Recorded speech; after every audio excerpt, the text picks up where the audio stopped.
va parler rêve érotique dans quelques instants. Aucun lien de cause à effet, mais c'est le on veut savoir du jour. Ça signifie quoi les rêves érotiques?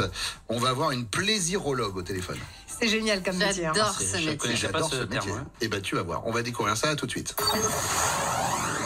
Bruno sur Fun Radio, 6h, midi. la plus longue matinale de France. Bruno sur Fun Radio, l'émission préférée du mec qui parle de loin. Ah, j'adore l'émission, c'est top! Dès 6h, Bruno on Fun Radio. 8h49, c'est Fun Radio, on veut savoir. On veut savoir. Aussi. On veut savoir que signifient les rêves érotiques. On a tous fait des rêves érotiques. Bien sûr. Oui, bien sûr. Souvent même. C'est assez perturbant quand ça t'arrive et quand tu rêves de quelqu'un que tu as pu déjà croiser, mais tu t'étais jamais imaginé faire quoi que ce soit avec lui, quoi. Ça signifie quoi? Il y a Sarah Zerbib qui nous attend. On va l'accueillir au standard. Elle est plaisirologue. J'ai jamais entendu parler de ce nom. Je trouve ça canon.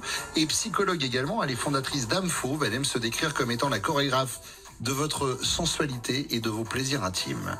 Elle accompagne des femmes avec leur corps et la sensualité pour s'ouvrir au plaisir. Et elle est avec nous ce matin. Bonjour Sarah. Bonjour Bruno. Bonjour Sarah. Bonjour Sarah. Sarah, on parle... Ça va très bien.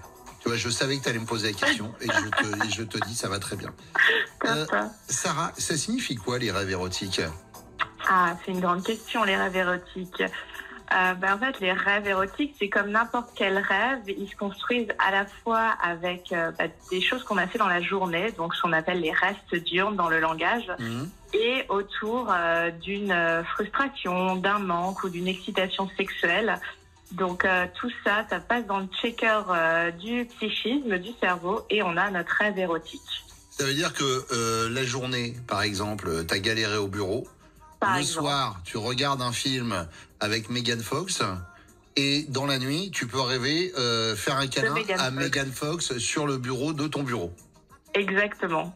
Mais là où c'est un peu perturbant, je trouve, c'est quand ça nous arrive avec soit des gens qu'on connaît très très bien, ça peut être des collègues, un ex, voire même des membres de la famille. Est-ce qu'il y a une signification sur ce truc-là ou pas?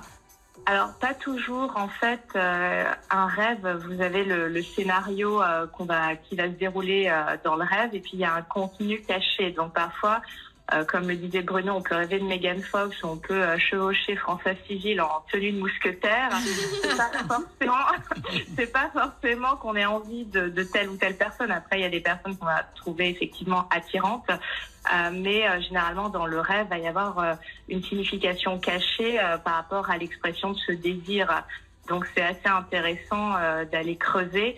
Après, il n'y a pas un dictionnaire de signification des rêves parce qu'on est tous et toutes différentes et on va avoir tous et toutes une symbolique et des lectures différentes. Donc ça, c'est quelque chose qu'on peut décrypter en session, en thérapie, quand la personne avec qui qu'on consulte est intéressée et peut vous accompagner dans le décryptage de ses rêves. Sarah, est-ce qu'on peut être jaloux de ça ou de son chéri si elle ou il a rêvé de quelqu'un d'autre de façon érotique?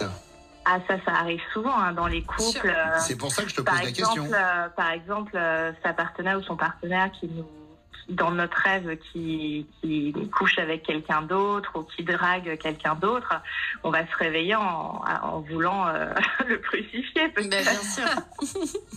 Oui, et pour autant, on peut aussi rêver de notre partenaire dans un rêve érotique, c'est possible. Non, je pose la question. En même temps, ça fait partie des fantasmes et des catégories de rêves érotiques qui est... dans le top 10, il y a notamment rêver que son partenaire ou sa partenaire fasse l'amour avec quelqu'un d'autre. Ça, on appelle ça le candonisme. Ouais, ou la flemme. Vas-y, toi. Merci beaucoup, Sarah, d'être passée ce matin sur Fun Radio. Avec grand plaisir. Au revoir. Bonne journée. Plaisirologue Au et revoir. psychologue.